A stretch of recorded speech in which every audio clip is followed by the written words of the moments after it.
cuando la bendición aleja de Dios.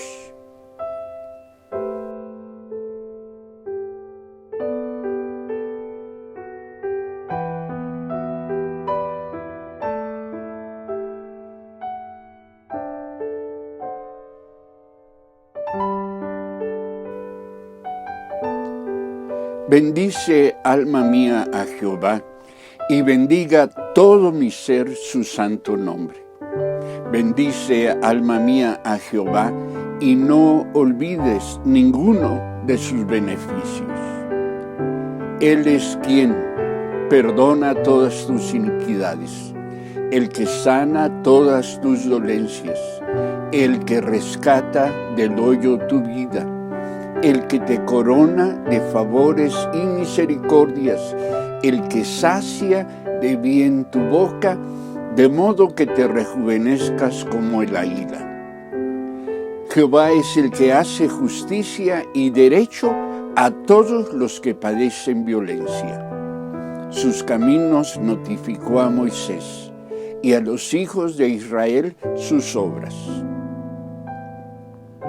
Misericordioso y clemente es Jehová, lento para la ira y grande en misericordia. No contenderá para siempre, ni para siempre guardará el enojo. No ha hecho con nosotros conforme a nuestras iniquidades, ni nos ha pagado conforme a nuestros pecados. Porque como la altura de los cielos sobre la tierra, engrandeció su misericordia sobre los que le temen. Cuanto está lejos el oriente del occidente, hizo alejar de nosotros nuestras rebeliones. Como el Padre se compadece de los hijos, se compadece Jehová de los que le temen, porque Él conoce nuestra condición, se acuerda de que somos polvo. El hombre, como la hierba son sus días, florece como la flor del campo, que pasó el viento por ella y pereció, y su lugar no la conocerá más. Mas la misericordia de Jehová es desde la eternidad y hasta la eternidad sobre los que le temen, y su justicia sobre los hijos de los hijos, sobre los que guardan su pacto y los que se acuerdan de sus mandamientos para ponerlos por obra. Amén. Salmo 103, versos 1 al 18, en la traducción Reina Valera, 1960.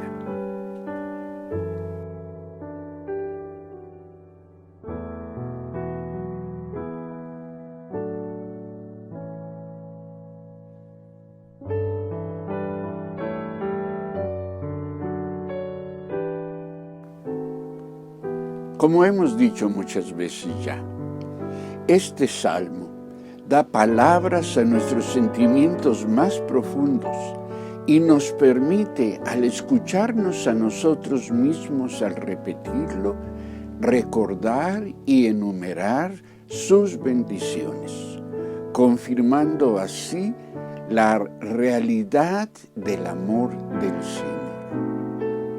De esta manera, el Salmo 103 anima nuestra gratitud a Dios y también nuestra confianza en Él. En la conciencia de su paternidad amorosa, nos sabemos aceptados y comprendidos, asumiéndonos, considerándonos a nosotros mismos como beneficiarios de su gracia y también capacitados para permanecer esperando confiadamente y en comunión con Él. Hoy propongo a ustedes que al inspirar al escritor sagrado, el Espíritu Santo revela una preocupación divina. Sí, Dios se preocupa.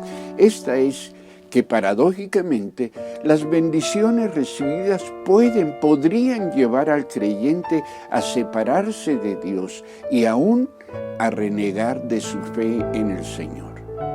que mientras más bendecido el creyente, más crece el riesgo de que éste se aparte de Dios y que deje de reconocerlo y de servirlo como su Señor y como su Rey.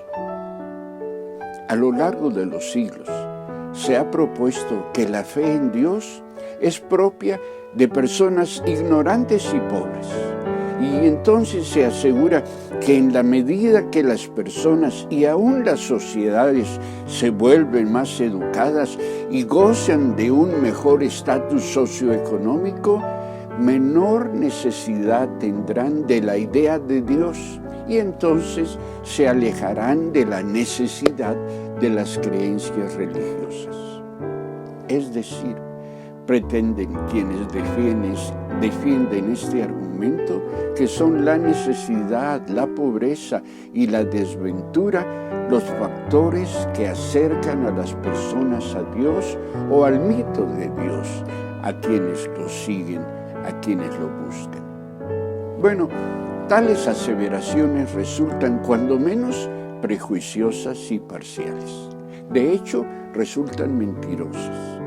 La verdad es que ni todas las personas de niveles intelectuales y económicamente bajos creen en Dios, ni todos aquellos que gozan de niveles educativos y económicos altos son incrédulos.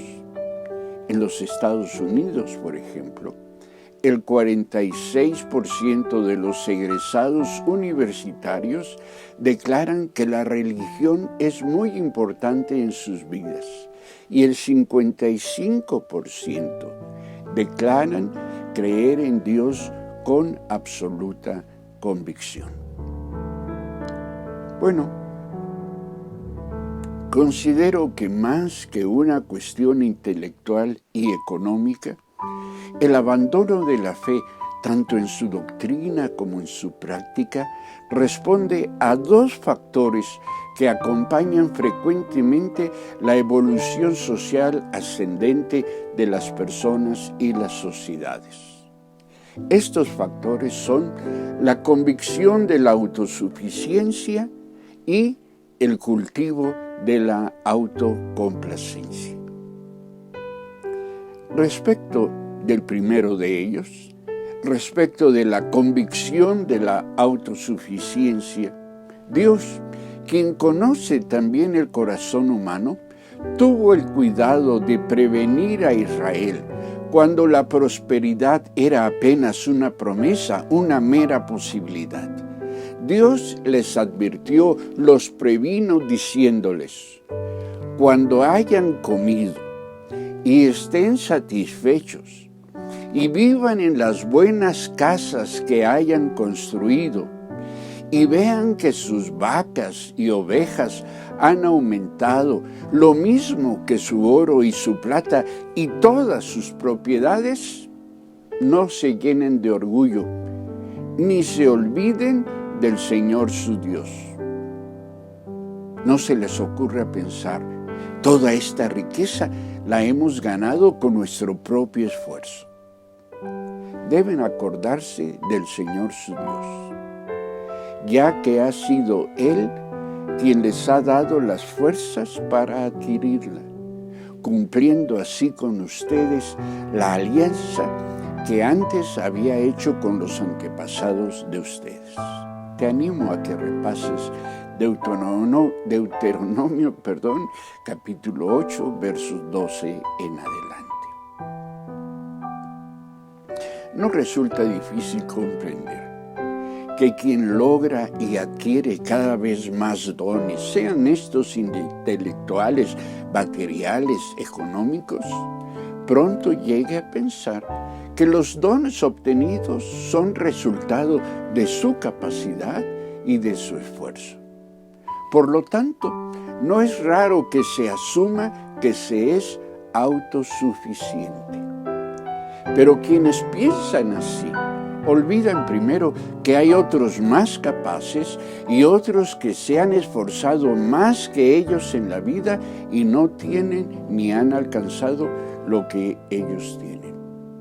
dejan de lado que hay muchos factores, muchos elementos, además de su capacidad y esfuerzo, que explican su prosperidad. Entre estos otros, el primero y principal de ellos, la gracia divina. Es decir, el favor inmerecido de Dios que sin razón ni lógica alguna, casi siempre de manera injusta, les ha privilegiado a ellos por encima o aún a costa de otros. Lamentablemente, aun cuando hay quienes reconocen el quehacer de la gracia, no resulta extraño que aun reconociendo la participación divina en su prosperidad, terminen asumiendo, considerando que ésta es mero reconocimiento a los méritos propios y no pura gracia, no puro don inmerecido. Y no, irónicamente, hay quienes se consideran merecedores de la gracia. Paradójicamente, quien más seguro de sí mismo está, menos se ocupa de agradecer los dones recibidos y mucho menos de cuidar su comunión con Dios. Al fin y al cabo puede pensar que si ha sido capaz para adquirir lo que tiene, será capaz para conservarlo y acrecentarlo. Pero quienes así piensan y actúan, olvidan dos cosas. La primera es que siempre habrá alguien con mayores méritos que los nuestros, y la segunda es que nada hay seguro en la vida. Eclesiastés 7:14, en la Nueva Traducción Viviente. Olvidan también que quien no reconoce a Dios y vive para Él, corre el riesgo de enfrentar la ira de Dios y de ver cómo el mismo que les dio todo lo que ahora tienen, tiene el poder para quitarles todo lo que les ha dado. Y conviene pensar seriamente en esto. Respecto de la autocomplacencia, empecemos diciendo que esta consiste en la satisfacción por los propios actos o por la propia condición o manera de ser. La autocomplacencia produce en quien ha logrado algo, mucho o poco, la convicción de que lo logrado tiene como razón, como propósito principal de ser, la satisfacción de sus deseos. Jesús contó la historia de un hombre autocomplaciente. Tan orgulloso de sus logros, estuvo que llegó a la conclusión de que había llegado el momento de destruir sus viejos graneros y construir unos más grandes. Consideró que había llegado el tiempo de la autocomplacencia, el tiempo de decirse a sí mismo: amigo mío, tienes almacenado para muchos años. Relájate, come y bebe y diviértete. Lee la historia en Lucas 12, versos 16 al 21. La prosperidad autocomplaciente anima a no pocos a destruir sus viejos graneros. Ante lo que han logrado, de pronto, por ejemplo, su cónyuge les resulta inapropiado. Los hijos se convierten en una molestia para su descanso. Aún más, consideran la moral como una trampa inhibidora de su placer, y a Dios un ser tan incómodo que hay que dejarlo de lado mientras no se le necesite. No pocos creyentes que han sido prosperados encuentran, por ejemplo, en cosas como la asistencia a la iglesia y en el cumplimiento de sus deberes cristianos, un granero viejo que debe ser derribado. En sus condiciones actuales no necesitan ese viejo granero. Después de todo, consideran, ha llegado el momento de relajarse, de comer y beber. Consideran que ha llegado el momento de divertirse, de pasarla bien en la vida. Se lo merecen, pues para ello han trabajado tanto y no tienen por qué privarse de aquello a lo que, dado su trabajo y esfuerzo y sus capacidades, tienen derecho. Pero resulta que la historia de este hombre no termina con el disfrute de sus nuevos graneros. Su tiempo se acabó, como en el juego de la piñata, y otro vendría a ocupar su lugar. ¿Por qué? Podemos preguntarnos. ¿Por qué pasan cosas así? ¿Por qué podemos perder lo que con tanto esfuerzo hemos acumulado? Bueno, Jesús lo explicó de esta manera. El que almacena riquezas terrenales, pero no es rico en su relación con Dios, es un necio, es un perdedor. La Biblia nos recuerda una y otra vez que ni somos nuestros, ni vivimos para nosotros mismos, que somos y vivimos para Dios, que si vivimos para Dios, vivimos, y si morimos para el Señor, morimos.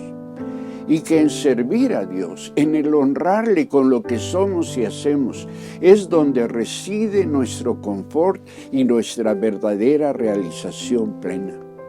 Todo esto es posible en la medida que tenemos presente siempre que es Él quien ha hecho engrandecer su misericordia sobre nosotros. Estamos viviendo tiempos difíciles, duros, inseguros, tiempos que resaltan nuestra fragilidad y la poca capacidad nuestra para controlar nuestras circunstancias. Tiempos en los que aquello que nos hacía fuertes quizá ahora es motivo de nuestra preocupación. En una situación similar, el apóstol Pablo invitó a los efesios a que tuvieran cuidado de cómo vivían. Saquen, les dijo, el mayor provecho de cada oportunidad en estos días malos. Efesios 5:16. Y propongo a ustedes que esto podemos hacerlo si reconocemos y asumimos como el pensamiento gobernante de nuestras vidas el que todo lo que hemos logrado no son sino dones recibidos de Dios. Que, como dice nuestro Salmo, Él es quien hace posible todo, empezando por nuestra salvación y a partir de ello todas y cada una de las bendiciones que gozamos: salud, vida, favores, misericordias, bienes, nuestras fuerzas que se renuevan diariamente, etc. Puedes hacer tu propia lista de lo que has recibido. Y también que si Él es quien nos bendice, si Él es quien es el origen de lo que somos y tenemos, que Él es quien entonces merece el todo de nuestra adoración y servicio. Resulta muy sencillo y atractivo poner nuestra esperanza en lo que esperamos lograr y tener. Sin embargo, al hacerlo así, corremos el riesgo de encontrar que hemos construido nuestra vida sin los cimientos apropiados, sin el fundamento necesario. Quien construye para sí, construye sin cimientos.